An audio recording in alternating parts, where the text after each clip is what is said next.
Hey folks, welcome back. Cody here, and today we're going to be talking about the first aid kits and how crucial they are to the success and operation or continuous operation, sorry, of your facility. We all know that even with the best mechanical equipment in the world, parts are going to fail. So it is absolutely imperative that you have the critical components you need on site and readily available to make sure your operation is at 100% with little to no downtime. One of the benefits of having a first aid kit on site is that you eliminate the time spent waiting for part orders to be processed. That includes, the picking, the packing, the shipping delays. All of that takes time, of course, to process. And of course, you also eliminate the need to incur additional expedition fees if you really need a part on site quickly.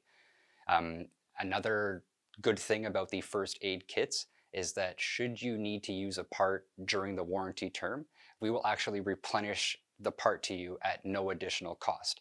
This will ensure that you have basically a full first aid kit on site and ready to use once the warranty terms expire. Sort of the ultimate security blanket for your equipment on site there. Again, hope you find this helpful. Thanks for watching, and we'll see you next time.